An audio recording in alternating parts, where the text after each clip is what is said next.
Ladies and gentlemen, welcome to the threeohtake, where we talk all things Major League Baseball. Here's Kyle Corwin and Nate Reyes. It all starts right now. Ooh, welcome back to the threeohtake presented by SeatGeek. This is episode 473. I'll be your host, Kyle Corwin. I'm here with my co-host, Nate Reyes. Nate. Wow, I mean, dude. What just happened? Okay, I feel like I have to preface this by saying what I just shared with you before we hopped on. Okay. So we're driving back tonight. So we're out. So I had to have it up on the phone. And this is the Mets Brewers game, if you don't know what we're talking about. Literally driving back. And Pete Alonso, we'll obviously get into it. Pete Alonso hits the go-ahead 3-run homer in the top of the ninth. And I'm sitting there thinking to myself, and this is what I told you, that's one of those situations in which as a baseball fan, regardless what team you're a fan of, that's one of the situations that you go, man, what if fill in the blank happened? And 9 times out of 10 doesn't happen, because that's just the way baseball works. But every now and then, as baseball fans, we're lucky enough to witness that situation where you go, what if that happened? And it happened. And I didn't really know what do I do with my hands? I'm still in shock. Unbelievable. I'm still in shock, dude. Like, Of this all is just people, the first 3 games. You know what I'm saying? Like, this is just the start of this beautiful month. This is just the start. Insanity. That's a great point. I feel like as baseball fans, we've been spoiled this month, like already. My goodness, dude. And I gotta admit, a lot of it's owed to the Mets. Like, if we're being honest, I hate I'm saying but that. I love it. Yeah, I hate it, but I love it, dude. It's just, oh man, it's this. This is what this month is, man. That literally is what this month is. That was huge. That's beautiful. What a just a primer for. I mean, you really could go back to the Braves and Mets to close out the regular season. You could call that the primer, but in terms of like the postseason, we saw a handful of games these past few days.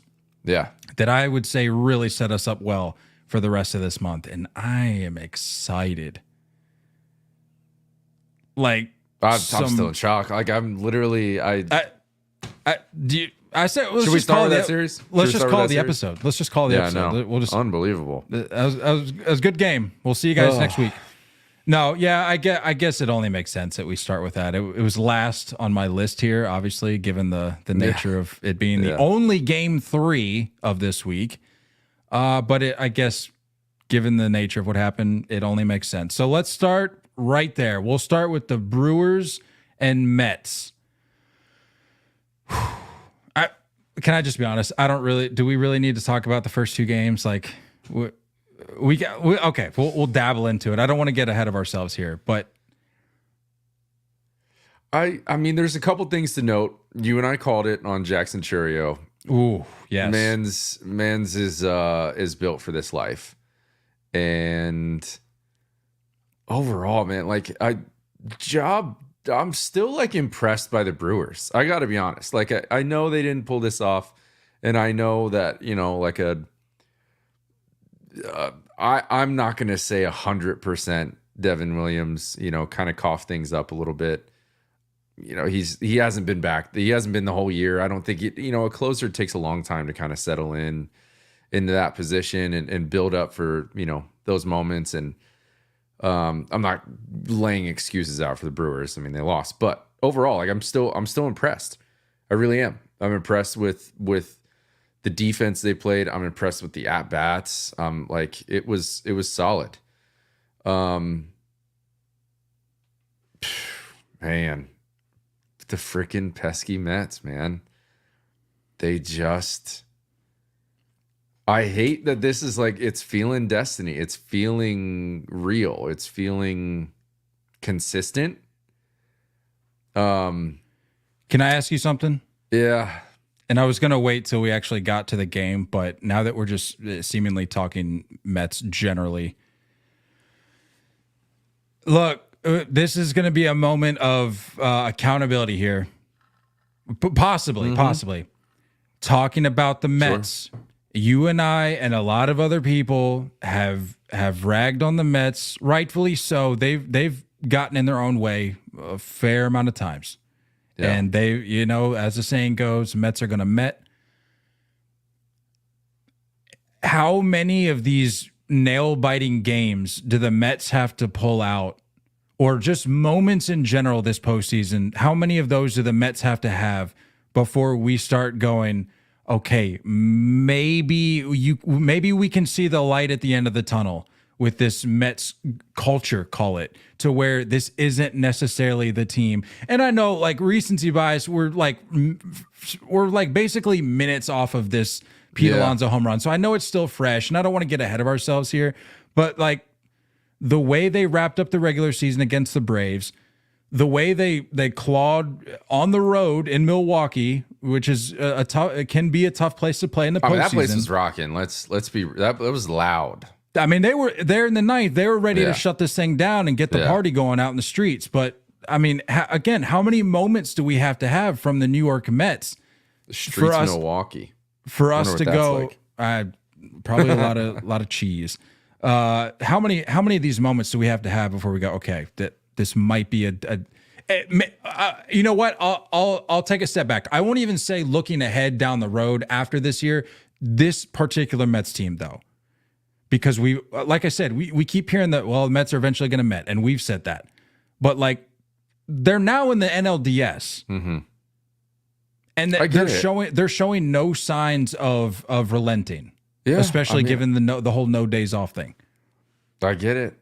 They're about to have 2 days off. Well, I'm just saying, a day off without missing, without having that bye. Yeah, I should say. I definitely understand. What I will say is, I know you and I talked about like the back end, the bullpen being great in the second half. I don't see the dominant Edwin Diaz that we're used to. I don't see it. And I saw a courageous coming out in the 8th to hold it at 2, coming out in the 9th. Like or was it 7th and 8th? I'm getting all my games mixed up. 7th and 8th. He did 2 innings. I don't remember. I can't keep it. Not all tonight. You're talking about earlier in the series. Yeah, earlier in the series, he did 2 innings. And then like tonight, I think I don't remember what it was. I don't know. But it doesn't seem as dominant as what we're used to. And I know they had Stanek in the bullpen kind of ready to go. But like Peterson coming in for like his first relief appearance in a year, it's like, I think they're getting by with Band-Aids in that area. Everything else looks really good. I'm going to be honest. Like it does look good. The timely hitting is worth noting.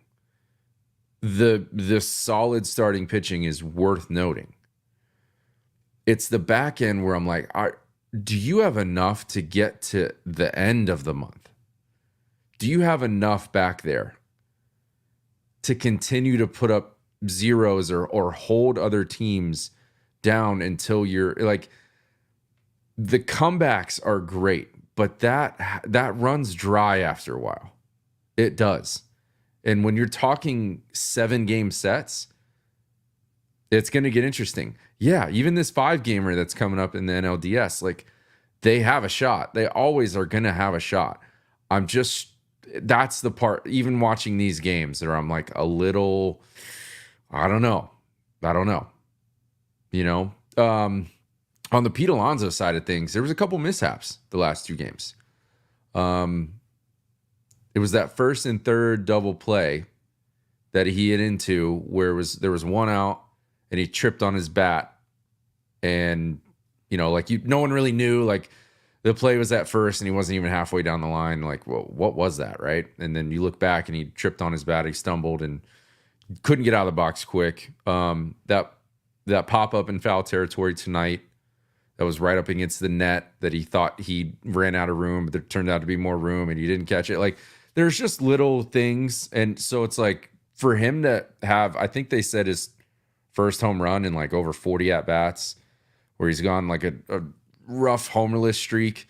Like, for him to have that moment, I think really just washes away a lot of what he's, been dealing with. And it's a big confidence boost. And they said it on the broadcast, like that Lindor at bat to start the ninth. That was a professional at bat. Big time. We'll get into it. But I was at the O's game yesterday or last night when they got eliminated. And I have to say, I talk about night and day in terms of putting up tough at bats late in a game. I mean, Francisco Lindor, tip my hat to you, my friend. That is the way to lead off an inning that late in the game. And Nimmo to me right now, it seems like he's like, you're lucky to get him out. That's what I feel like. I feel like when he's in the box, it's like, if it is, an infield little dinker, like it's a bang bang play. If he's lining out to outfielders, like he's hitting balls hard through the infield, like he's a tough out right now. And I know it didn't really necessarily play a factor in the ninth at all, but I mean, just little things that they're doing. Winker stealing second, scoring on that Marte single. Like there's that was a crazy celebration, by the way. Did you catch that? Like, relax, wait, Jesse guy. Winker being over the top? Color me down. shocked. Calm down, bro. Where did this come from? I don't know. remember Jesse Winker being this way At all throughout his career. 3 years ago. It's like once he came over to the Mets, it like unleashed something. He somewhat had it with the Nats earlier this year, but like once he got traded over, it's like unleashed this. Can't craziness. put my finger to when it happened, but that sounds about right. Weird. Every team needs that guy though. Every team needs like an instigator. That's fair. Kind of guy, and I feel like he fits that role really well right now. But anyway, man, like I know I'm just kind of rambling and breaking down what we all watched, but it's a team that, like, we saw it last year in the Diamondbacks, like a team that just won't quit, a team that is getting more and more comfortable in these types of situations. And I think it's just like, give our offense a chance. That's all the pitching needs to do. Just give our offense a chance, keep us close, and we'll manage something. We'll squeak out anything. And it's walks, it's stolen bases, it's hitting behind runners, it's finding holes. It's good base running as well. Like it's all there. It's a lot going right. Yeah, I saw a lot of really this, not just tonight, really the series for the Mets. I saw a lot of playing within yourself, not trying to do too much, like accepting the role that's been placed before you in a given situation, trying to do as best you can in that situation with what you have, what you're able to bring to the table skill set wise. Mm-hmm. And teams that are able to do that, players that are able to do that, find themselves finding success more often than not. It's the guys that go up there trying to do too much. They're trying to hit an 8-run homer when there's nobody on base. That it doesn't work out. But the Mets are just figuring, like you said, if the staff, if the pen can find ways to keep them in the game, keep it close, and just give the offense a chance, and the offense is able to play within themselves, that's a pretty good recipe for a win. Yeah, 100%. 100%. Very impressed. I really am. This is, I think, as good as I think the Brewers were this year, I think this is how it had to come down to it. You know what I mean? Like we needed Mets fills. Yeah. Oh, for sure. This is how it had to happen. I don't know why I didn't put 2 and 2 together. Like when we were going through our predictions, I was like, that they were gonna meet them next. Yeah, like because I think I was just so I was just so fixated on this being like a different Brewers team. And I was like, I'm rarely going to go with the Brewers when it comes to October, but this is an opportunity for me to do that. So let me do that. And then it was like after game 1, I'm putting 2 and 2 together, and I'm like, we need Mets Phillies. Why would I not? Why would I not want Mets Phillies? And this isn't similar to like, okay, to put it into perspective, like if this year's Braves matched up against the Phillies, that would do nothing for me. And I'm just being honest. Right. Just given the state of that team. But the way that the Mets are playing right now to go up against the Phillies, it's not exactly Braves Phillies of last year or the year before, but it's still Mets Phillies. And I with the mojo that the Mets have right now, that is going to be a good series. Can you take me through, I know it's been a while, but just when I think of like Destiny teams and stuff, like, do you remember the path for the Nationals? Yes, to get to the World Series. So I was at the wild card game when Soto clutched up. So they beat ironically, Hader was on the mound when that happened. Beat the Brewers. We'll get to that. Beat the Brewers in the wild card game, and then they went to who was it after the Brewers? The Dodgers were in there somewhere. But was that would have been the NLC? Oh, it was the Cardinals. Okay. And then the Dodgers, or the Dodgers and then the Cardinals, and then obviously Houston. Yeah. Well, I was thinking of like when I was with you last year when the Diamondbacks went through the Dodgers in LA, and it just popped them in the mouth. I remember in that first inning, didn't they put up like 7 against Kershaw or something like that? Yeah.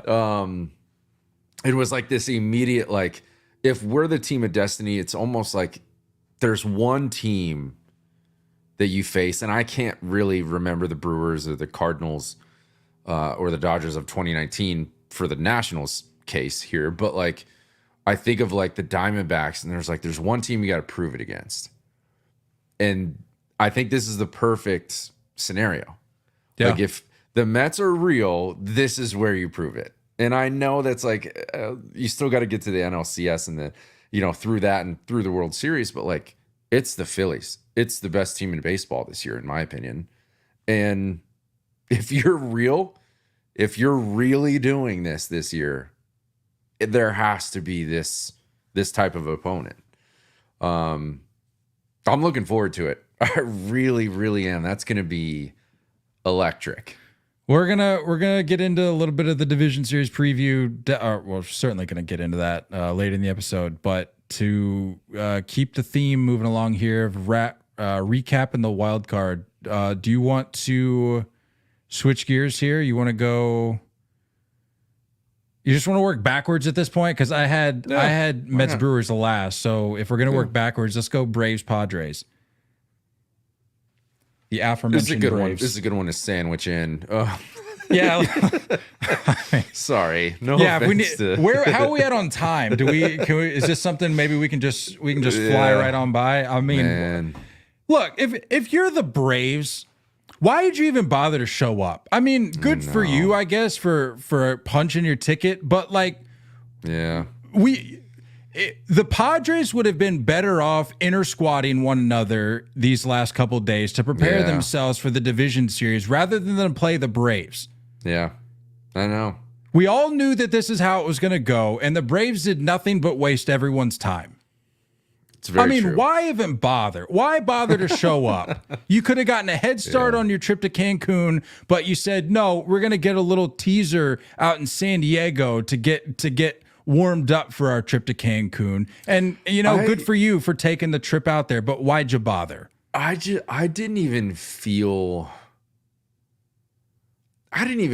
like any kind of fire from them. Like there was just nothing. Even towards the end of the regular season, like their fan base is checked out. I think their own players are checked out. impressive that they even got to this point considering the massive injuries. Sure. And I know every team has injuries, but the names that they lost is detrimental. And I just never felt any way about them. And I think everyone knew that. Everyone saw that. And I think they felt it. And I think even the Padres fans kind of felt it. I'm sitting there watching those games and I'm going, this is like watching like a 12U Little League team beat up on some 9-year-olds. It's like, yeah, woohoo. We won the game, but like, what are we really doing out here? I don't remember. First off, hats off to Michael King. Game 1. Unbelievable. I got a little stat here for you that I found. Michael King is the first pitcher with 12 plus Ks, 0 runs, and 0 walks in his first postseason start. Yeah. That was an absolute clinic. That was. He's nasty. I was sad to see him go. And I know the Soto trade had to happen. Well, let me ask you. I saw a lot of people, and I don't know if it was like tongue in cheek or taking a jab at Yankees fans, but I saw a lot of people being like, all things considered, it seems like a win-win trade. It is. Yeah. Looking back. Yeah. I mean, he had a great year. I think he threw 160, 170 innings, sub-3 ERA. Like I think it's his second full season as a starter. I mean, it's impressive. The guy is legit. That was the hardest part for that trade for me. But yeah, I mean, obviously win-win. But yeah, unbelievable, dude. That guy is ridiculous. And not to mention kind of the cliff note of that trade, Kyle Higashioka. 2 big bombs, dude. That's big time. 2 big bombs. That's big time. Unbelievable. Just a very complete game. And it's so crazy watching them defensively. I don't even know how they rank as like in defensive metrics, but when you think about like Solano was at first. He's definitely played shortstop in his career. Cronenworth definitely played shortstop in his career. Xander, hello.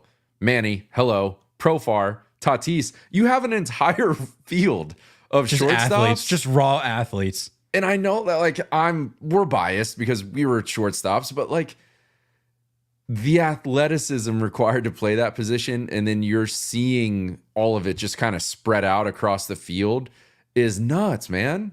It's crazy. It's very fun baseball to watch. Little concern with Joe Musgrove. I like on a scale of 1 to 10. What do you think? So what's the latest on that? Because I was just keeping an eye out for updates on that throughout the day. Yeah. I'm seeing has been pitching through discomfort for a couple of weeks, but a test on his UCL left him feeling optimistic. Yeah. Seems like a lot still up in the air right now. I don't think anything, I mean, he hasn't been ruled out or anything, at least at this moment. So yeah, I'm seeing UCL test came back clean. So, I don't know. Can I be honest with you though? Yeah. I feel like the Padres, even without Joe Musgrove, I don't think it matters that much. Yeah. This Padres team, this postseason, I think they'll be all right. I really do. I agree. All fast. I mean, like you're getting clutch play by everybody. Everybody. I mean, the fact that Tatis, that was the first home run of the postseason. At that point, like we had gone through a slate of games, and then we have the finale that night to wrap up the day of baseball. And Fernando Tatis. That was bottom one. It was just bottom one. Let's go. Getting Petco unglued right out of the gate. But yeah, I mean, it goes back to just the environment. Like Petco was rocking for sure, but just these 2 games, you just feel like you were watching an adult team watching watching him beat up against some little leaguers. It just wasn't fun. Wasn't enjoyable. Yeah, we knew it. We all saw it. We all know what was happening. Hey, shout out Money Mike though. He gave it his best go there at the end. He's like, I'm gonna do what I can to look good, extend this thing. Had a 2-run bomb in the 8th to bring him within a run, but alas, we have the Padres moving on to play the Dodgers for the 3rd time in the NLDS in 5 years. I believe I read. Which does this one again, feel different? We'll get into.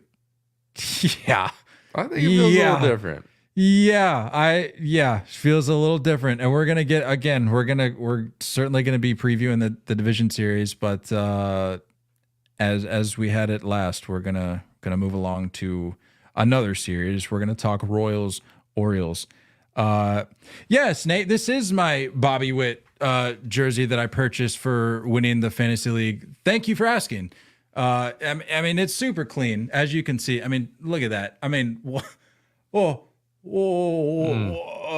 a beauty! What a beauty!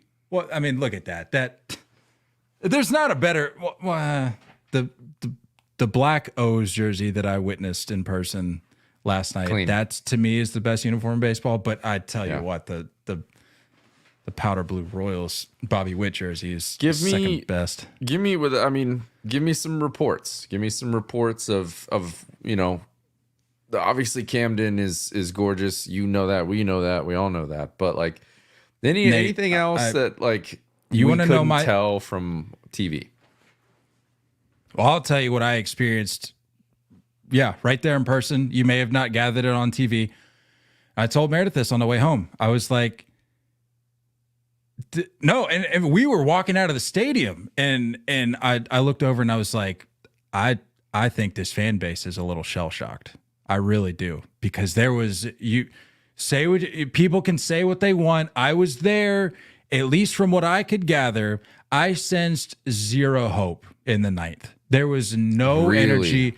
There was no momentum. They handed out the rally. You and I were there for the DS against the Rangers last year. They handed out those rally towels. It was pretty much the same thing this year. They handed them out, and there were moments throughout the game where they were getting into it, especially after that Cedric bomb, which I got video of the reaction at place. Where were your seats, by the way? Where were we sitting? We were down the third base line. Okay. So this was like this was a birthday thing. Meredith was like, "Hey, for your birthday, happy belated, by the way. Give it to him." That wasn't a plug. That was me just trying to explain the situation. So yeah, so it was like a little impromptu, because you know how the postseason develops a lot of times. It can be like very last minute, so we didn't really know what the deal was. Oh yeah. But she was like, "Hey, we're gonna go to Baltimore for the wild card game, so take work off early. We're gonna head down." And so she's like, "I'm gonna need you to tell me what seats you want, though." So I'm sitting there looking, and I wanted to be on the third base side because I wanted to have a better vantage point of Bobby, watch him do his thing. And so we were along the third base line, main concourse level, up underneath the overhang. So I mean, it was good. Prime seats, That's seats. Nice. But yeah, I'm sitting there in the 9th, and we're obviously there to the end. But I'm sitting there in the 9th, and I'm looking around. And I'm going, I'm not an O's fan. Yeah. But I can sense, like, probably more objectively than they can. They're shell shocked, and they're fearful. Yeah. And this was before the game was even over. I'm looking around going, they're fearful of repeating exactly what happened last year. And it had me thinking today. And I had to ask myself this question. I'm literally driving to where I'm like at work, and I'm driving, and I'm sitting there asking myself, how many more postseason sweeps is it going to take for us to start asking, is this Baltimore Orioles team maybe not the team we thought they were? And I know that may come across as a little strong, but we're looking at now 5 straight postseason losses from this Orioles team as it's constructed. You know, the Gunnar, the Adley, so on and so forth. How many more postseason at home, sweeps? by the way, at home? Yeah, because I mean, you you zoom out a little bit, pre-Adley, pre-Gunnar, all that, we're talking, what do we got here? 10 straight postseason losses for the Orioles, going back to 2014. 10 straight postseason losses. And I'm certainly not going to hang those previous 5 on this current team. That nothing they can do about it. But this team, as it's constructed, 5 straight losses, 4 of those at home. When are we going to start asking the tough questions with this Orioles team that maybe, just maybe, they're not as much of a powerhouse as we're making them out to be? And that's not, I love this Orioles team. Don't get me wrong. I absolutely love this Orioles team. I love majority of the guys, if not all the guys on this team. But when are we going to start asking the tough questions? Because they need to be asked. It's a fair question. It's absolutely a fair question. At home is disgraceful to not get at least a dub. Gunnar Henderson went 0 for the week. Yeah. I mean, like, that's what I, when we were previewing, I told you that Cole Reagans from the left side game 1 was genius. Because when you start switching guys, those big switch hitters in Adley and Santander, when you switch them to their non-dominant side, or their, I don't know about Adley. I think he's still pretty good righty. But either way, he's obviously got the pop on the left side. So, like, to switch them to the non-dominant side, to get a Gunner going left on left, and a team that I think, like, already has lacked confidence for months now, to not be able to do nothing in game 1 offensively, I think they're in for big changes. One run over 18 innings. I think they're in for big changes. I think Hyde is out. I think it's just a matter of time. No, did you not see it today? They announced he's coming back. Today. It's been announced that he's coming back. Why? How? Couldn't tell you. Yeah, that one may have slipped through the cracks. I know you were busy with work today, but yeah, that was announced today.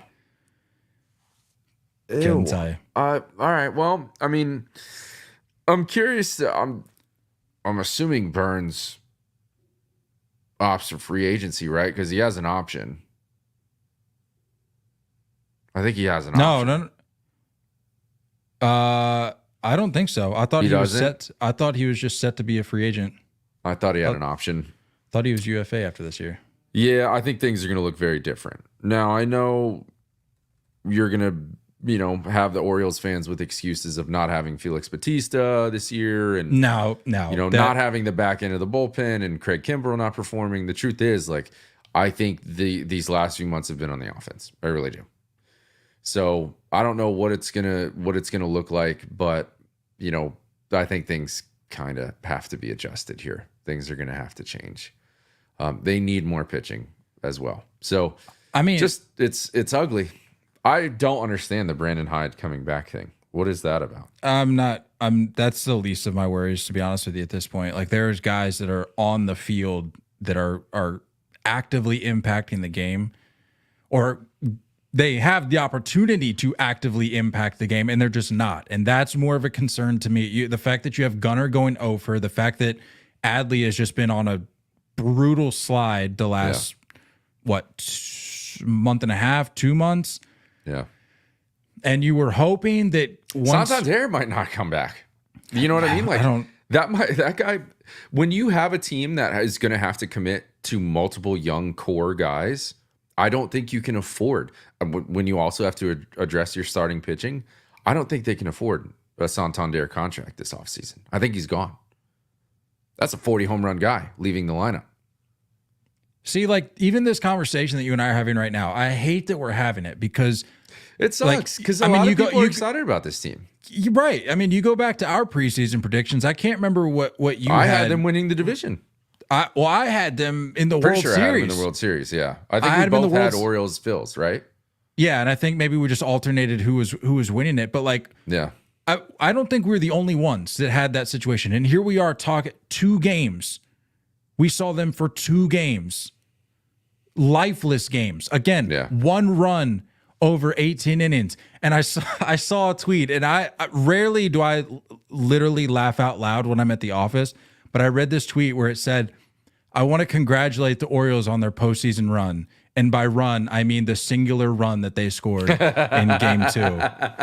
And I saw that, and I'm like, That's good. I hate that I'm laughing at the expense of this team right now, but I mean, at some point there has to be some accountability. And like it was, I can't believe that we're sitting here talking about the Orioles season being done. I can't. And I don't mean to like focus on them and take away from what the Royals did. The Royals are playing. The Royals excellent are ball. doing what they do, and it's play really good defense. It's really good pitching, and Bobby is going to impact the game offensively in one way or another.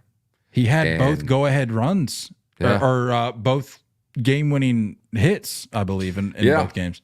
Both with 2 outs, I believe, as well. Yeah, the one in game 2. Game 1 was game 1 was that single up the middle, and then he legged out game 2. Yeah, man, speed, his defense. I know it's easy to look at Gunnar and say like, oh, like, you know, shortstop in Baltimore, we see Cal Ripken all over again. I see more of Cal Ripken and Bobby Witt Jr. than anybody. Specifically defensively, it looks good. It looks really, really good. In the hole, the slow rollers where he's going like slightly bare hand side, throwing against his body, like, and he's very comfortable throwing underneath. I nerd out on a lot of that, and it reminds me a lot of Cal.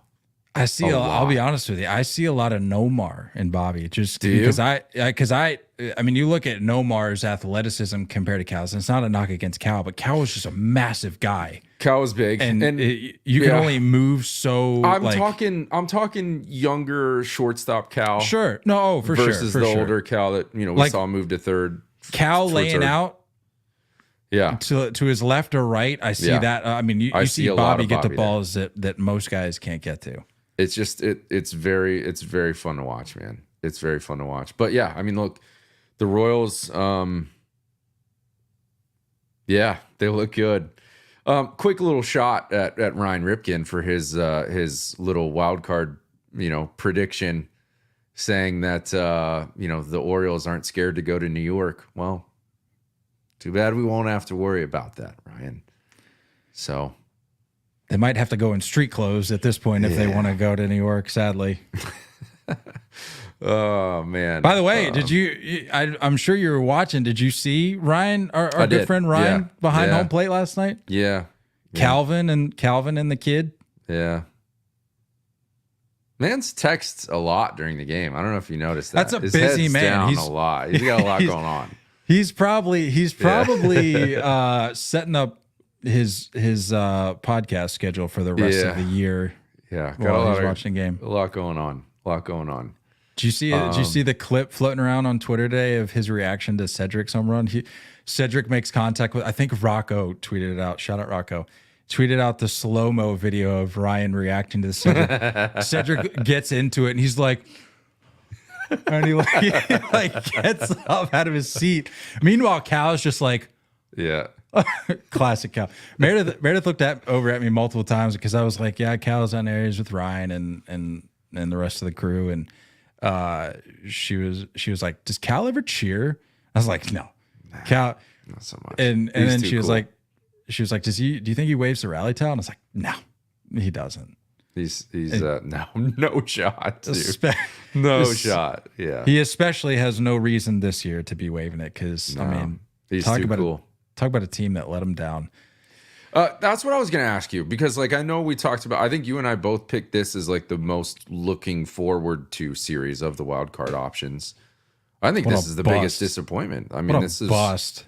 Brutal. It was outside of Corbin Burns, I have nothing positive to say about the Orioles. I'm legitimately trying to think Gunnar. I mean, talking about defense from Gunnar, he got to some balls that were makes you turn your head a little bit, but outside of there just wasn't. And going back to the Cedric thing, I'm sitting there thinking last night as I'm watching it, I'm go, how ironic is it that the guy that these fans wanted to run out of town because of how poorly he was hitting this year is the guy that contributes the only run that the team scores in the wild card series. That's bad, dude. I mean, I'm really sitting there, bad. I'm watching, and I'm going, surely Cedric Mullins is not going to be the guy to hit the home run. Yeah.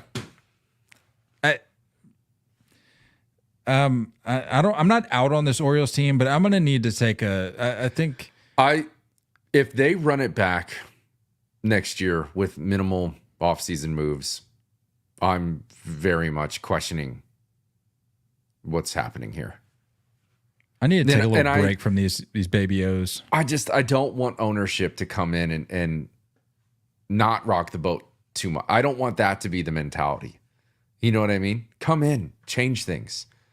You have a culture. The problem is that you have a fan base that has expectations. It's been fun, right? It's been fun to watch, all this youth and promise finally start to develop in front of our eyes. But now moving forward, there's expectations. Go out and get some proven talent. Enough fun They with got the to youth. do some stuff. Yeah, they got to do some stuff. They got to spend some money. Hey, speaking of youth, okay, let's talk about these Tigers. Whoa! Let's talk about these Tigers. I gotta be honest, man. This one had me cheesing. I was, look, hey, I was super glad to be wrong here. I was just about to say, I'm happy to take the L on this prediction. Yeah. And honestly, I knew that if people were going to come at us for our picks on that graphic that I posted before all these games started, I was like, you know what? Have at it. Like, I'm more than happy to, like you said, I'm more than happy to be wrong here. I mean, this was a fun, like, granted, it was a sweep, but like, this was a fun, you could almost make the argument for the Royals and the Orioles. You could maybe, depending upon where you're at between those teams, you could say, like you and I both had them going in 2, I think, or at least you did. I don't remember if I finalized on 2 or 3. Who? The Royals-Orioles series. We both said 2. Did we both say 2? Okay. Mm-hmm. So like you and I can look at that and go, it's sort of predictable, but like, the Orioles might put up a fight. The Tigers Astros series was fun because I don't think this outcome was on the minds of many people. I mean, to go into Houston and just take 2 immediately and get out of town. I think a lot of people, including us, said game 1, Tigers can do it. Scooble, I'm going to give them the edge there. And for the record, remember when I played devil's advocate and I was like, why are we chalking up Tarek Scooble as an automatic win? They got Framber, but remember, I walked it back and I said, with that said, I'm giving Tarek the win in game 1, and he went out and did his thing.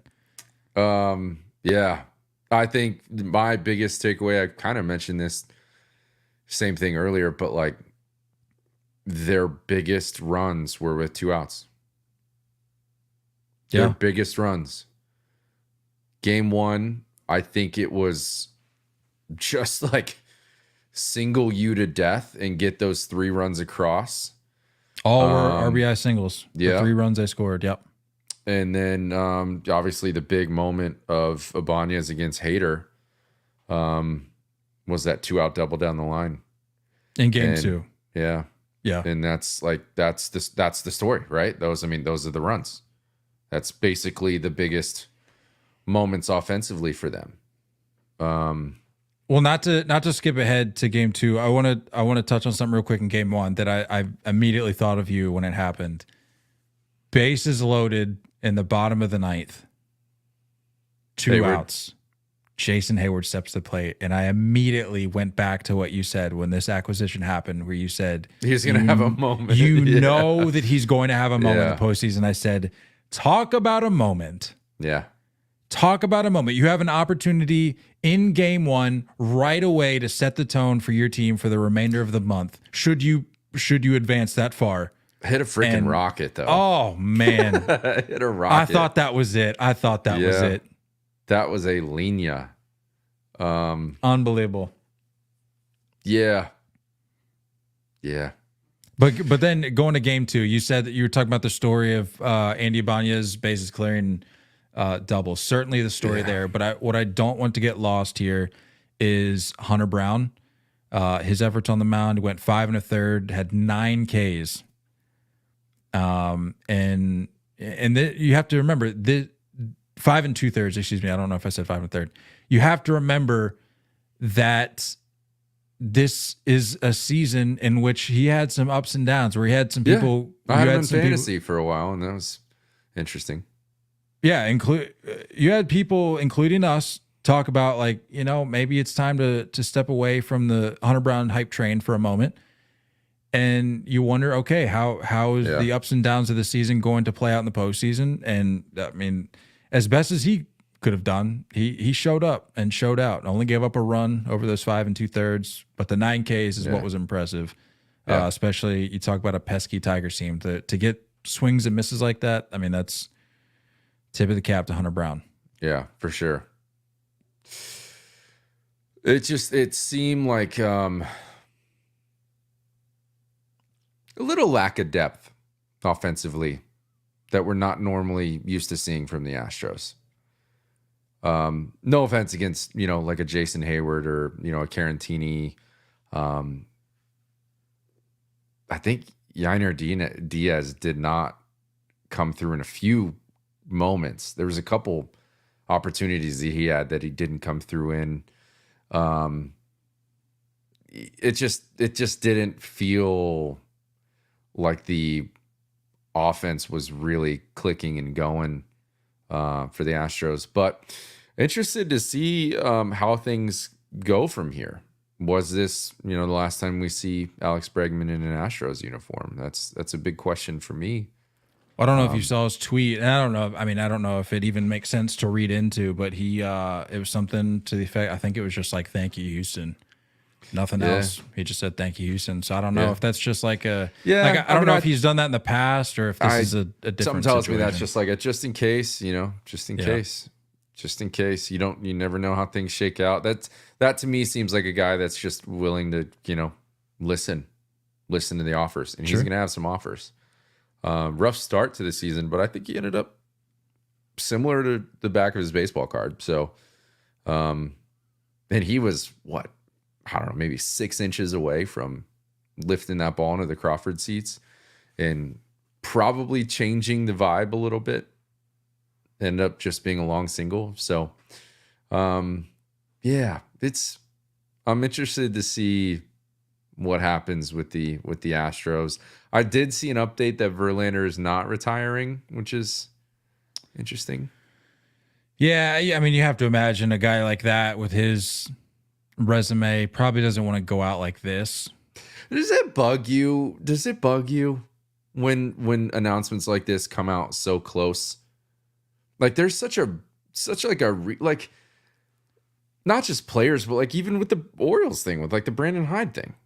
Like, why don't we take some time before we just come out with these things? Like, can we get out of the emotional state after a loss before we just publicly announce things? Well, I think that's exactly. Well, I can't speak for the Verlander situation, nor can I really speak for the Brandon Hyde. This is more of just like a guess. But my guess is that they're trying to do just that. They're trying to avoid the emotional state kicking in to where, I mean, people were doing it We're second the final out for was heads made. to roll, basically. Yeah, I was walking through the concourse and people were just ripping into Hyde.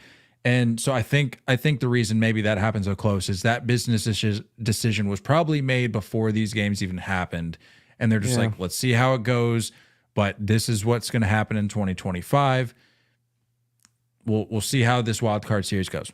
I don't know. And then the games are over, and then they go, well, let's not let any narratives build. Let's not let reporters get their turn at the, to just rip into this guy. Let's just take care of this right away so people are clear as to what's happening moving forward.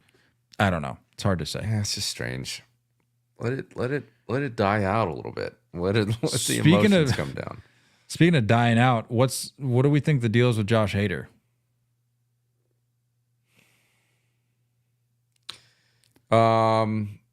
Because I've got a little. He didn't start the inning, did he? I don't think he started the inning. I think there was one or two guys on when he came in. Yeah, it was Presley got hit with the loss, so it would have been Presley. But I saw a lot of back and forth about Josh Hader and his ability, or like his ability to make things happen in the big moments. So I had to go back and look at his postseason numbers because I wanted to zoom out a little bit and look beyond, because people were talking, like I'm seeing the memes already, like Josh Hader in 2024, and it's like that picture of Jose Batista and like I don't even remember what uniform he's wearing, but essentially implying that he's washed. And so I was like, let me zoom out here and look at the big picture. Josh Hader in 9 postseason series has a career ERA of 1.64. Yeah. He has a 33-6 career K to walk ratio. Yeah. In the postseason. He only has 4 earned runs charged to his name. Yeah. So like I do understand that, like with inherited runners and all of that, I understand that that's certainly a factor here, but just in terms of what he's doing individually, I don't know how much of this is like, oh, well, Hader's washed. Career-wise, yeah, he's had a couple not so great moments, but like at the end of the day, I'm not putting all of this on Josh Hader. I'm not. I didn't really feel that way. I think it's an interesting move. It's interesting to go. I know you were so quick to get to the closer, like, and I know that the new idea of just getting to that closer at the biggest moment versus not necessarily always saving him for the 9th and saving him for the close when we need him is when we need him. I just thought it was interesting that you're not giving him an opportunity to start with a clean inning. Because I've seen Hader countless times give up a double like that to a leadoff guy, and then that guy's stuck at second. I've seen that a million times out of him. So it's like I don't know. It's a tough moment to come into.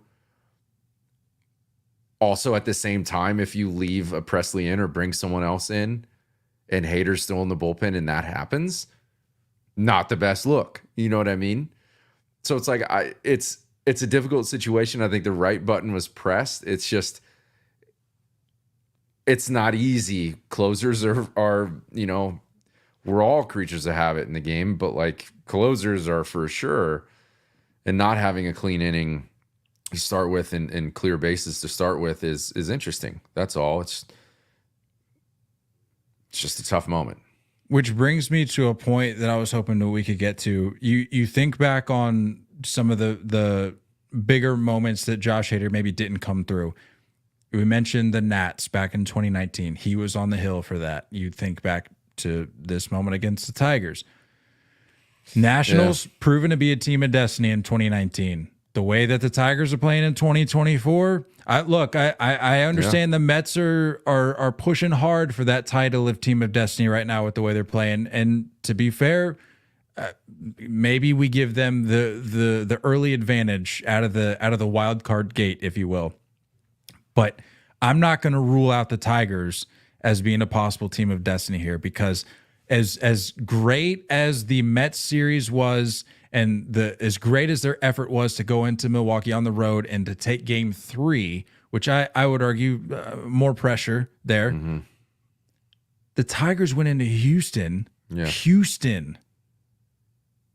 and took 2 immediately before the Astros even knew what happened. Right. And now they're on to the division series. So kind of transition here from Hader to like bigger picture. Tigers, team of destiny. What do we think? I don't hate as it. we transition now to looking ahead to the division series. I don't because hate it. we have the Tigers lining up against the Guardians. It's a familiar foes, Very familiar.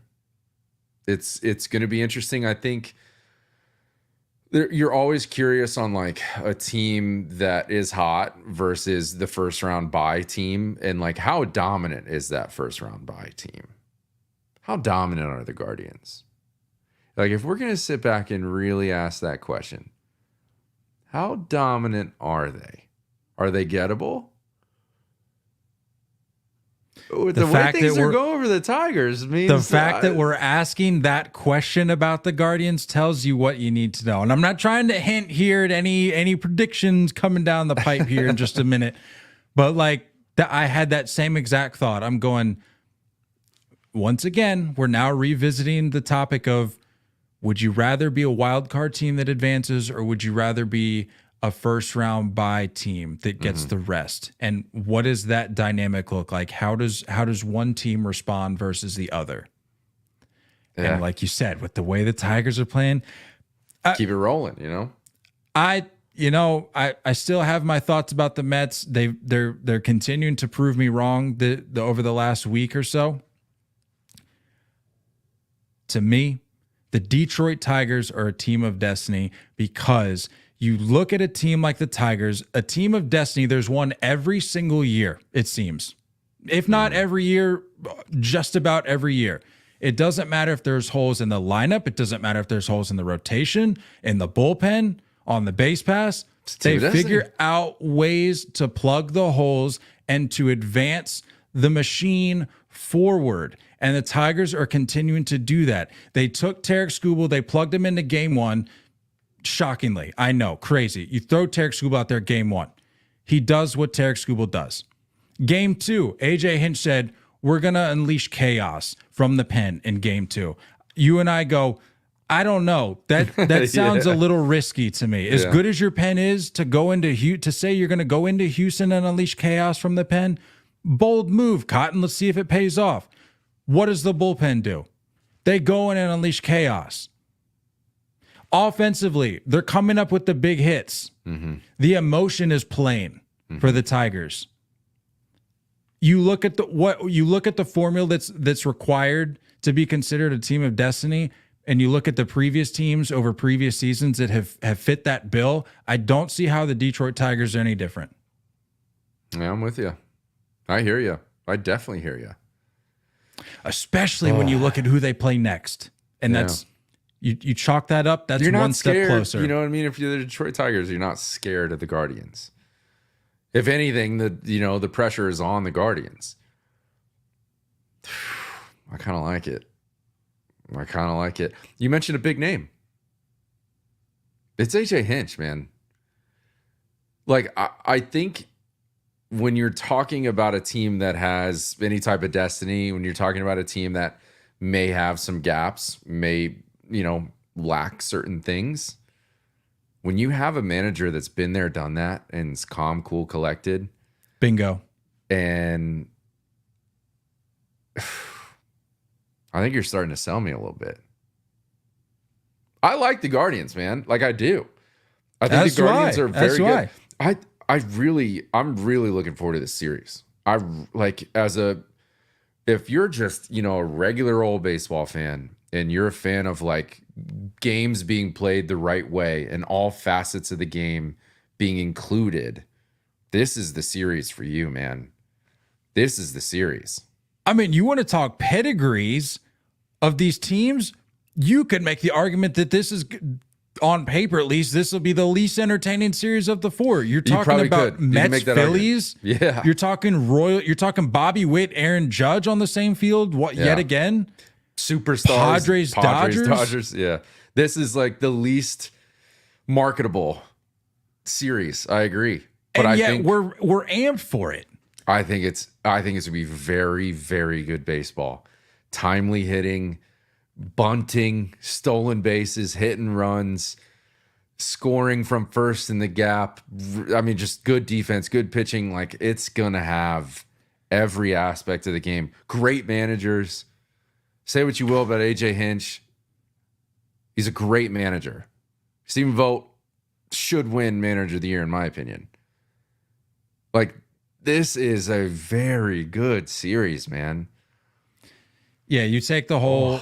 I know this is going to rub people the wrong way. You take the whole scandal out of the picture for AJ Hinch, you're looking at two very bright baseball minds. And I know I use that phrase a lot, but like there aren't as many of those in the game as you might think. And for me, there are certain you have to check certain boxes to be considered like a brilliant baseball mind. You can't just be a guy that reads the recommendations from upstairs. You can't just be a guy that relies on percentages or matchups. You have to have that it factor. You have 100%. To have that gut feel for the game and that finger on the pulse.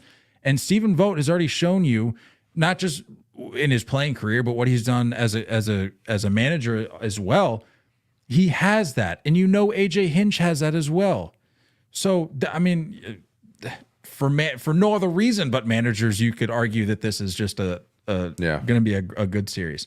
I was curious on overall record throughout the year. Tigers are 6-7 against the Guardians this year. Right down the middle of the road. You know what I mean? As middle as you can get with this new 13 game, in division series sets. Who are you taking? How many games? With that said, middle of the road here. And look, toss-up. I know, but and don't. I'm gonna say to not let me influence your picks, but I know by me saying that it like ironically influences your picks. Yeah. But like, feel free to we don't have to. Don't let me trying to sell you on the Tigers as a team of destiny lead you to pick the Tigers, because I'm worried that we're gonna end up at the end of this with the same amount of or same picks or whatever. And if we do, so be it. But feel free to go. If you've had narratives running in your mind or gut feels about certain teams to this point, run with that. Yeah, I get it. That goes without saying, but I just want to remind you. I'm going Guardians in 4. Are you really? Okay. Yeah. Class A does not let that kind of stuff happen.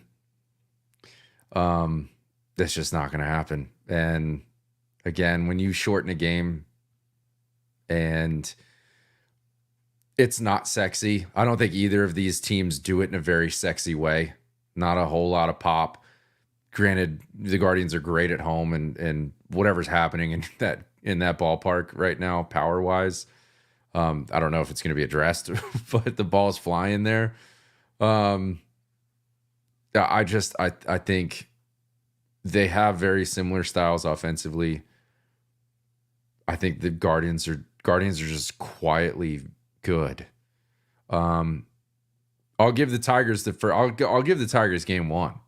I think the Tigers will get game 1 just based on vibes and how they've been rolling. But I'm going Guardians in 4.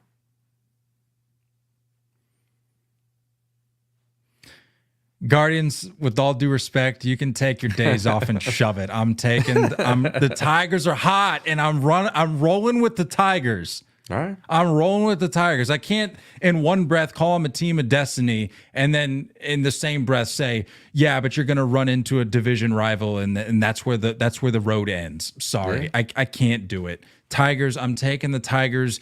In how many games?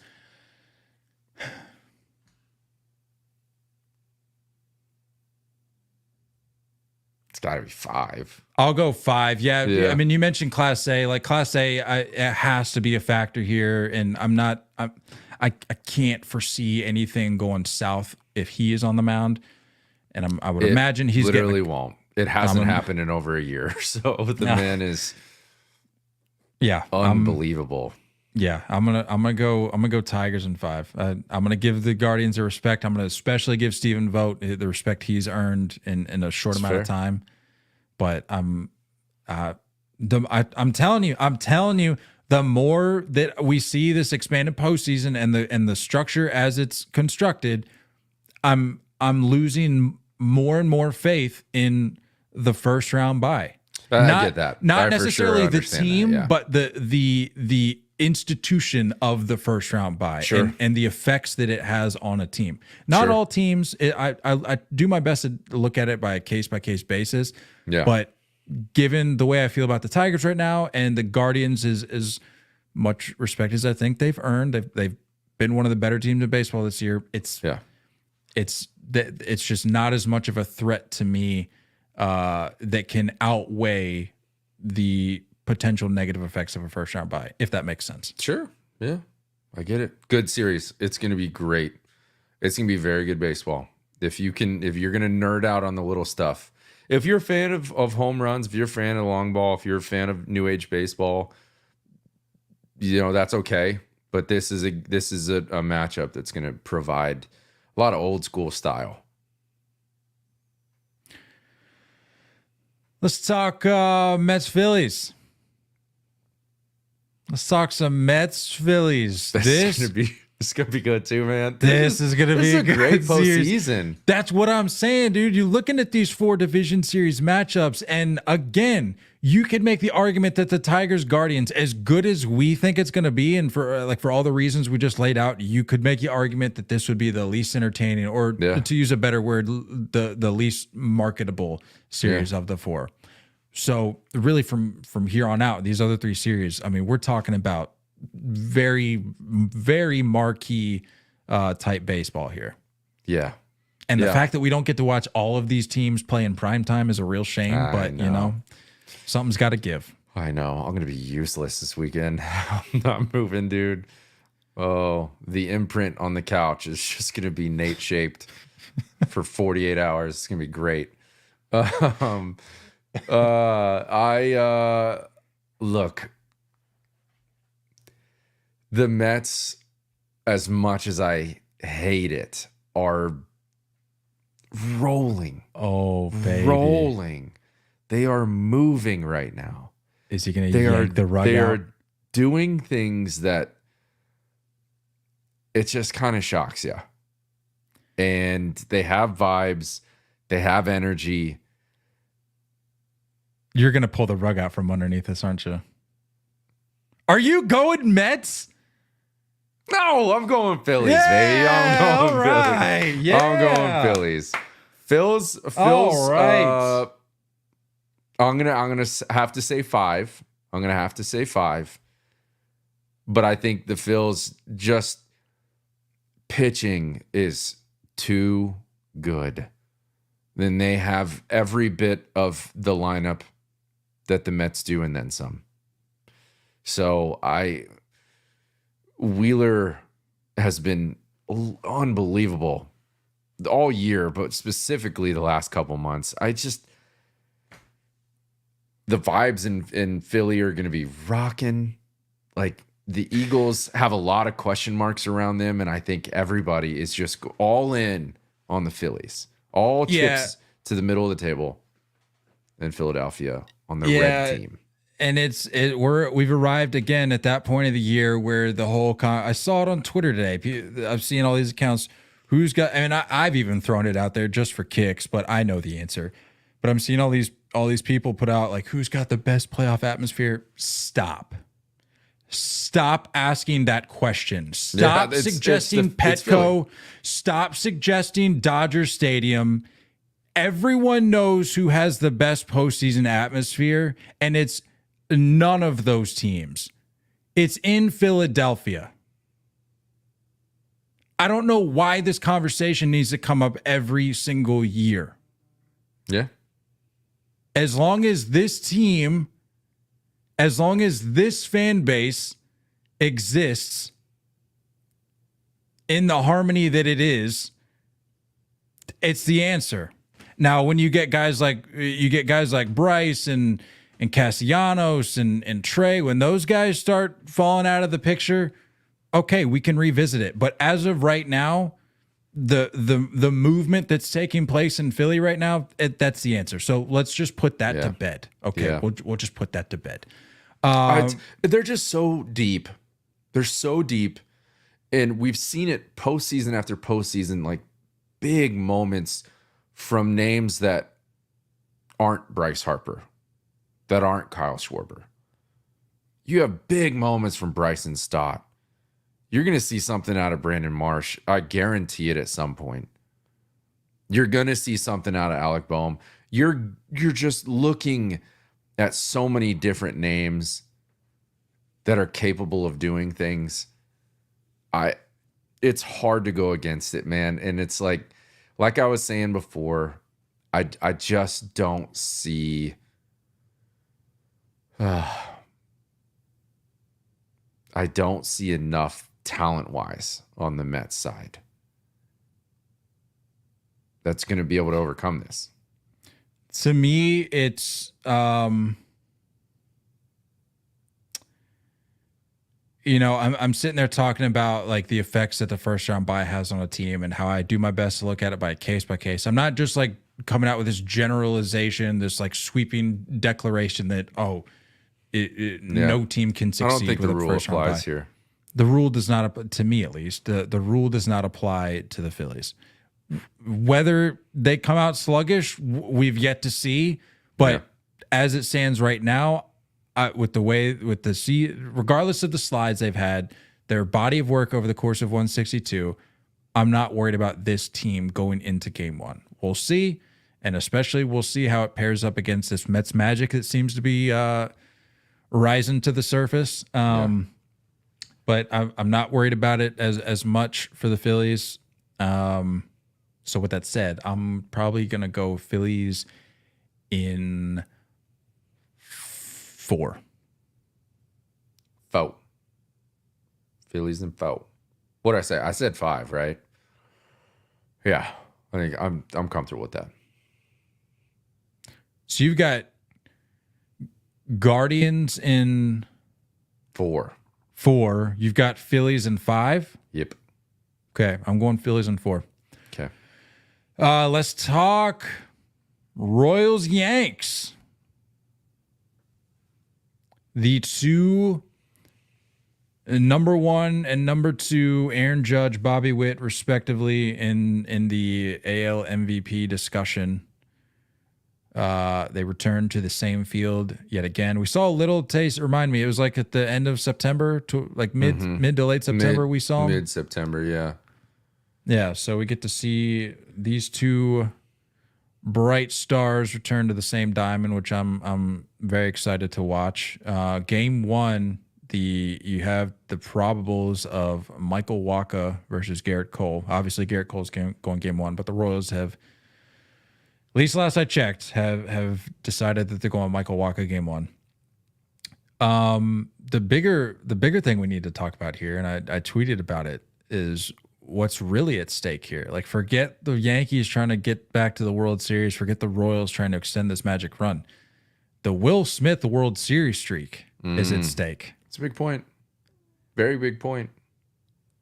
Some might even argue the biggest thing at stake here in this 2024 postseason across the board. Yeah. I'm not saying it. Some are saying it. That's fair. How do you feel about this series, though? All jokes aside, obviously the resident Yankees fan here, the unashamed Yankees fan. Well, ashamed at some points based on how they play. Sure, for sure.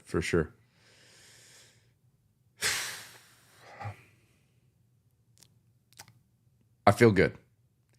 I think this week was probably the best possible outcome for Yankees. For the Orioles and the Astros to get put down, and I know you got to get through the Royals, but I just, there's something about those two teams that give the Yankees fits.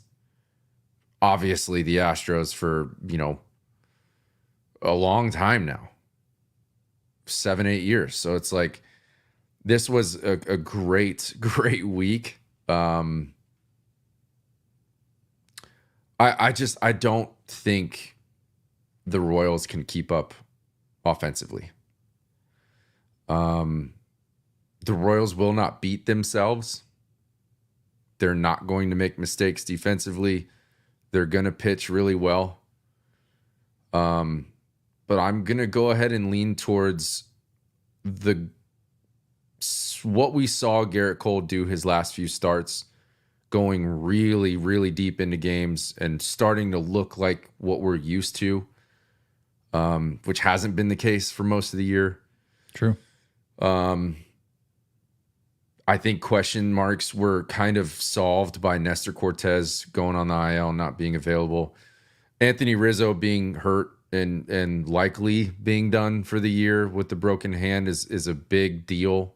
It's a bigger deal than what people are, they're not talking about what that does defensively.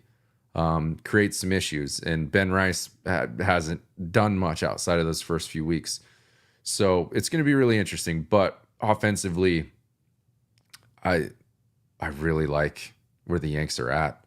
I really like it. Austin Wells has like quietly snuck himself into AL Rookie of the Year conversation. Rodon has looked very good quietly the second half. If you have Luis Heel, who's also in the Rookie of the Year conversation, coming in as 3, Clark Schmidt is in that conversation as well. Like, there's pieces that are starting to come together for the Yanks that I feel strong about. I feel really good. I like that there's a little bit of like this battle between Verdugo and Jason Dominguez. There's a little bit of level of competition that's happening for left field. What Stanton can do in the postseason.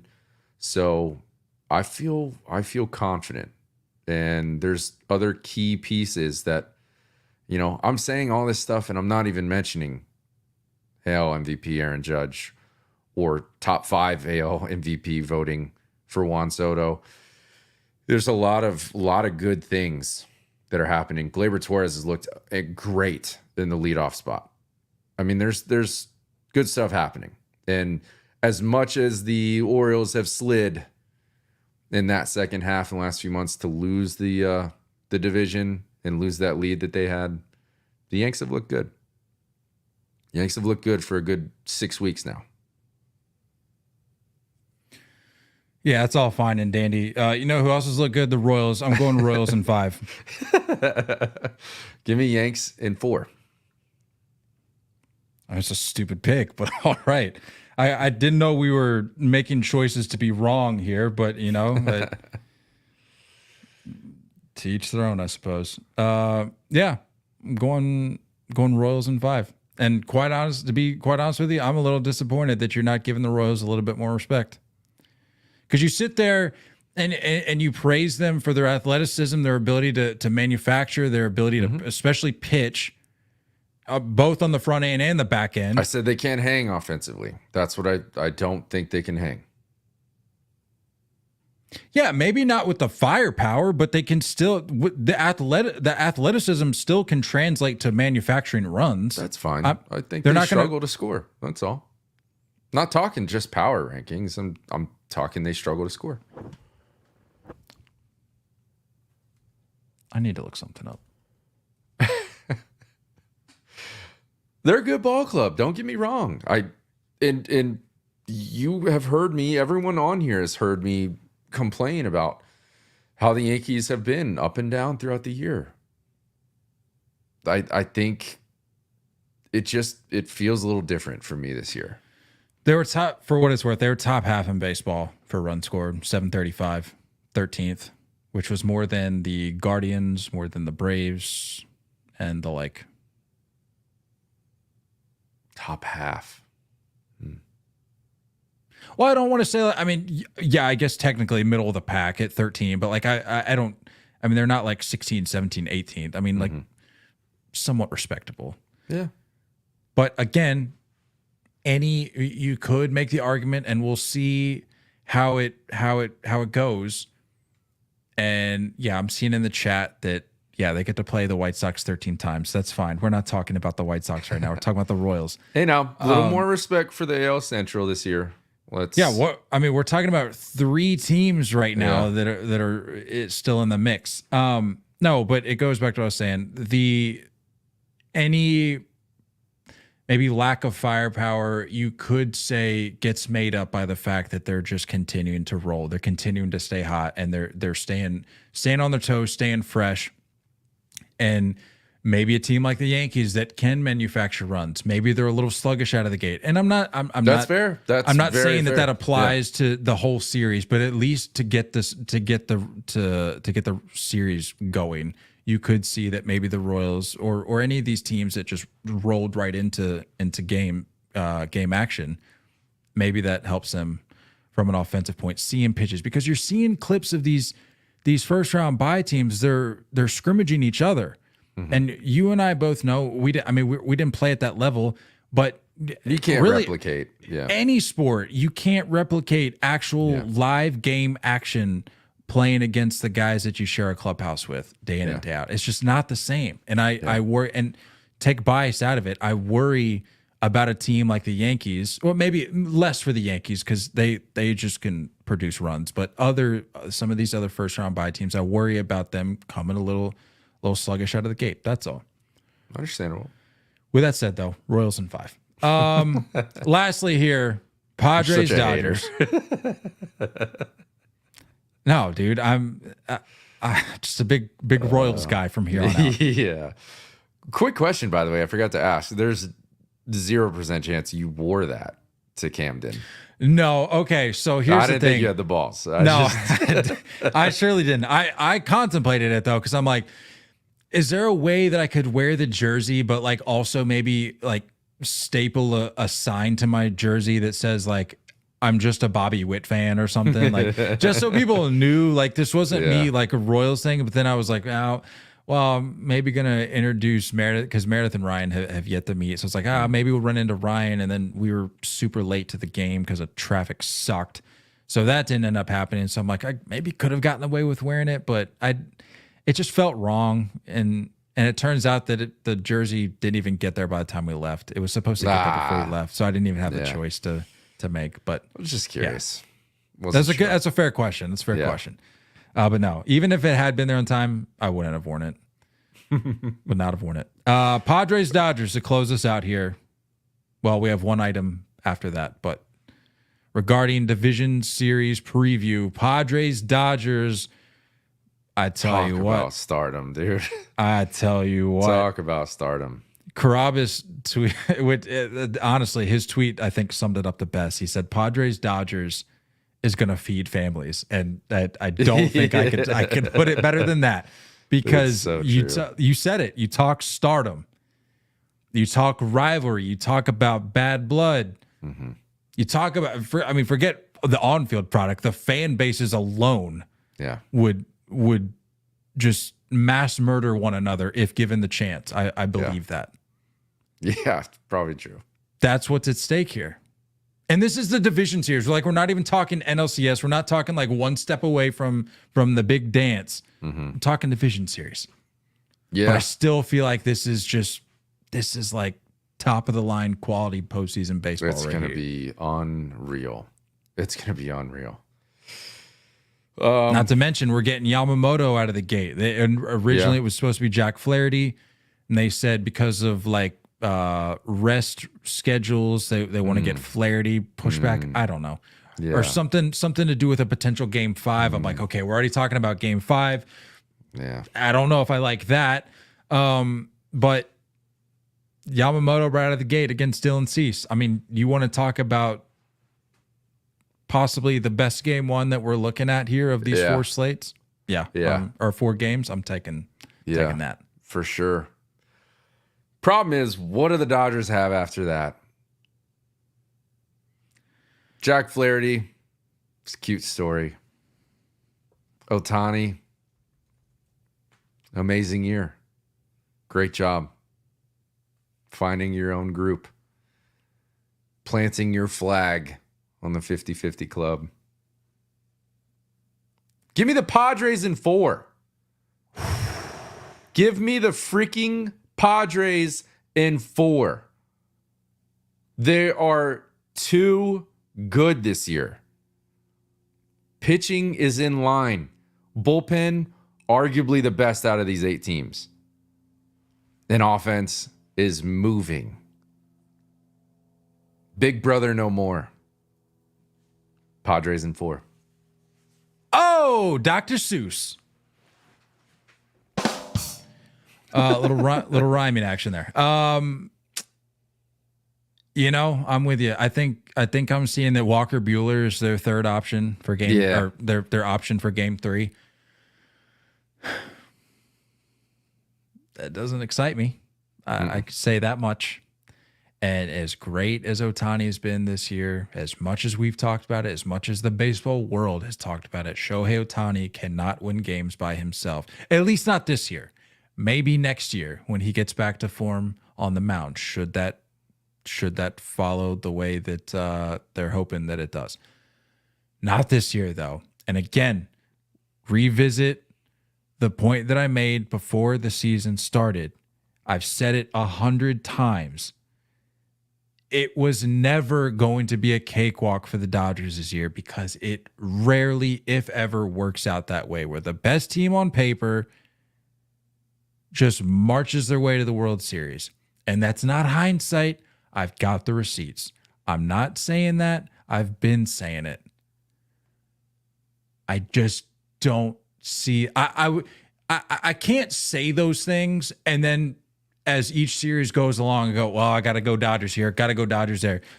I gotta go against the Dodgers at some point if that narrative for myself is going to hold true. Sure, because I've been pushing that all year. I said the Dodger magic is going to run out eventually, or at least it's going to be tough.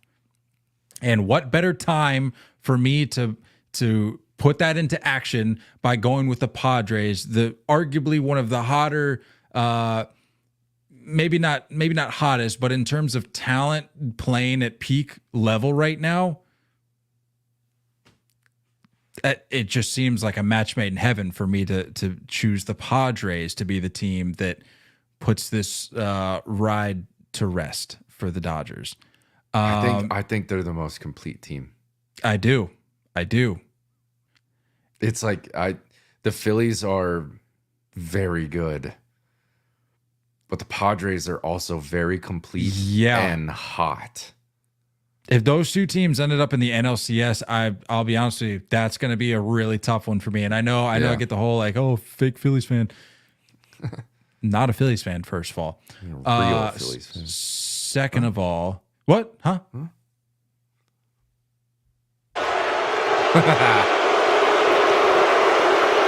Just close your eyes.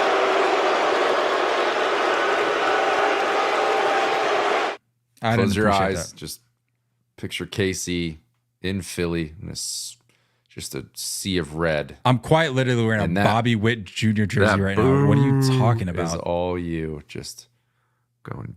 If I was the Phillies fan that people make me out to be, I would be wearing the Phillies jersey ahead of the first postseason series for them this year. But here I am wearing a Bobby Witt jersey, following a wild card series dub for the kid. One could also argue that you knew I was going to be wearing Yankee stuff. And that's why you wore that. But you did also just get it in the mail. Yeah, I knew this was arriving on my birthday, and I was going to wear it regardless. I don't even care. Anyway, Padres. I'm going Padres. Can I be honest with you right now? I'm kind of flirting with the sweep here.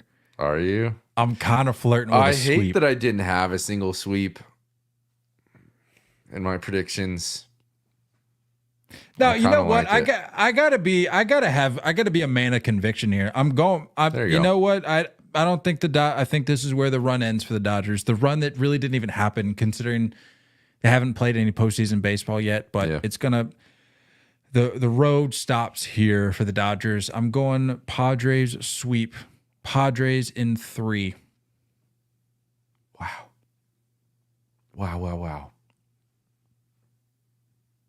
It's funny though, because all pissed, these, by the way, Murray's pissed. No, all these people are like, oh, you gotta have pitching.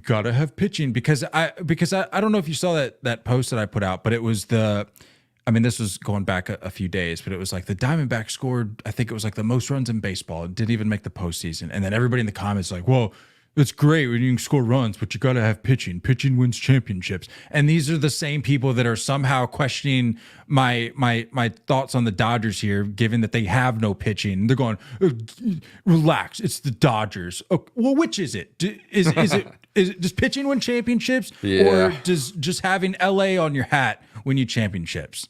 Which is it? Because the Dodgers have no pitching. The Padres are more at this current state, more talented, more complete. They're bringing more to the table. They're hot, fresh off a sweep in the wild card series. Seems like a perfect recipe to me. Not to mention, we've never seen Shohei with a first round bye before. What does this time off do to him? We don't know. Never seen it before. Interesting. Yep, Padres sweep. Yeah, that felt good. That felt good. Felt real good. Good stuff. Good stuff, old chap. Wow, so we went 50-50 on picks there. No? We did. I went Tigers, you went Guards. Both went Phillies. Both went Pods. Both went Pods and then split on Royals Yanks. I like it. I like it. I like it a lot. You know what else I like? I like the fact that Terry Francona's getting back into baseball. I do too. I know I said I didn't know how I felt about it when I first saw it, but the more I think about it, every additional day that we have Terry Francona in Major League Baseball, that's a better day. Yeah. That's a better day for Major League Baseball. I like this. I like this. I said this off air. I'll say it on air. Makes me almost certain that this was in the hopper before the David Bell announcement, and even then, it was probably why David Bell got bounced. Especially when there's question marks around the extension, like why fire him after the extension? But look, Tito knows ball. Good for the Reds. Now fill out your roster. And don't forget, he had a short stint with the Reds in his career. You just looked that up, didn't you? No, I had to confirm, but I believed that to be the case. And he played one season in 1987. I knew there was a connection there, and I was like, was it with the Reds? Sure enough. I was looking to see if he did anything special that year, but it didn't really seem like anything really stood out. Talk about a guy that knows how to get a young ball club over the hump. You know, get a young ball club to take that next turn the page into the next chapter of life. And look, I mean, I think I had the Reds winning the Central this year. I think Ryan did too. It's a team that disappointed, and there's a lot of names on that roster. There's a lot of potential there. So they need to do some things. They need to fill out, some gaps, but that's the man to take it to the next level and maybe sneak in one of these next, wild card spots or be in contention in the division next year. He's the guy that can do it. I love it. Big fan. We'll see what happens. And we'll see what happens this weekend as we kick off 4 division series matchups. Any other thoughts here before my close? In fact, while not to put you on the spot here, think about a closing thought if you have one. My closing thought. I cannot and will not get enough of the Moneyball home run clips. I don't care if your payroll is $2 billion. If you hit a clutch home run in the postseason, I need that set to the Moneyball music. Okay? I know that it was designed, it was crafted for a movie about a very small market team. I understand that. But ever since this trend for a handful of years at this point, whenever it started, all I know is I'm glad it started because I can't get enough of those. So you know what? If Shohei Ohtani, who's making like $6 trillion over the next 60 years, if he comes up and hits a go-ahead homer in the bottom of the 8th, I don't care. Set it to Moneyball. I cannot get enough of the Moneyball home run clips. give me more Moneyball home run clips. That's my closing thought. All right, guy. Well, what started it is I saw one with the Garrett Mitchell home run, which I don't even think we mentioned in the Brewers game. Big in moment. Game 2. Big Huge moment. moment for the kid. Swing of his life. Yeah. Paige and I were at dinner at like a spot over here, it's kind of like a bar spot. And there was one Brewers fan in there watching, just screaming, dude, just pounding the table. Let's go! Just so excited. I came over, I gave him Nux. I'm like, I hate the Mets. And he's like, me too. This one guy. I'm like, all right, I'm going to get back to my nachos. This is more important right now. Yeah. Yeah, but I saw the clip set to the Moneyball, and it just reminded me. Because all things considered, I don't feel like we've seen very many home runs this postseason thus far. And that was obviously a huge one yet. Well, obviously, we can't go into the future. We don't have the technology. But I saw that set the Moneyball, and it just reminded me. I thought back to all the great Moneyball homer postseason clips that I've seen over the last 3-4 years, and I need more. I need more. Yeah. Yeah. What are people going to do tomorrow? Do you have anything? Anything? Does anybody have any recommendations before we get out of here in the chat? Folks in the chat continue to push this Dodgers narrative. Robert, I see you in the chat. You're not getting me to change my mind. I'm sold on the Padres. You can throw whatever numbers you want at me. I've seen what I've seen, and I like what I've seen from the Padres. It's Padres in 3. I said what I said. Does anybody in the chat have recommendations on what to do with this off day? Because I don't know how I feel about it. I mean, if it was like if it was tonight, if we had no baseball, I'm cool with that. But a Friday night where I don't really have much going on, I'm hoping with like how things kind of pan out that like this is probably our last off day until the World Series. You know what I mean? It's like you're always gonna have that sweep. And then another series that goes like 5 games, and then they meet up. You know, there's like another series that's like starting before the others. You know, there's gonna be some of that happening, which I like. I'm running out of words. I'm tired. I'm gonna sleep. Hopefully, we got you through the off day. Hopefully, you're watching this on YouTube. Hopefully, you're subscribed. Hopefully, you're telling everyone that you've ever known about us. So you can come hang out with us. You can join us in the chat. You can get Kyle riled up. I like when you pick fights with the chat, by the way. I really do. I like when you pick fights with random people. It makes me happy. Well, now Comment sections. Now I'm just on a mission to explain why the Dodgers are not all that they're chalked up to be. There you go. That's good.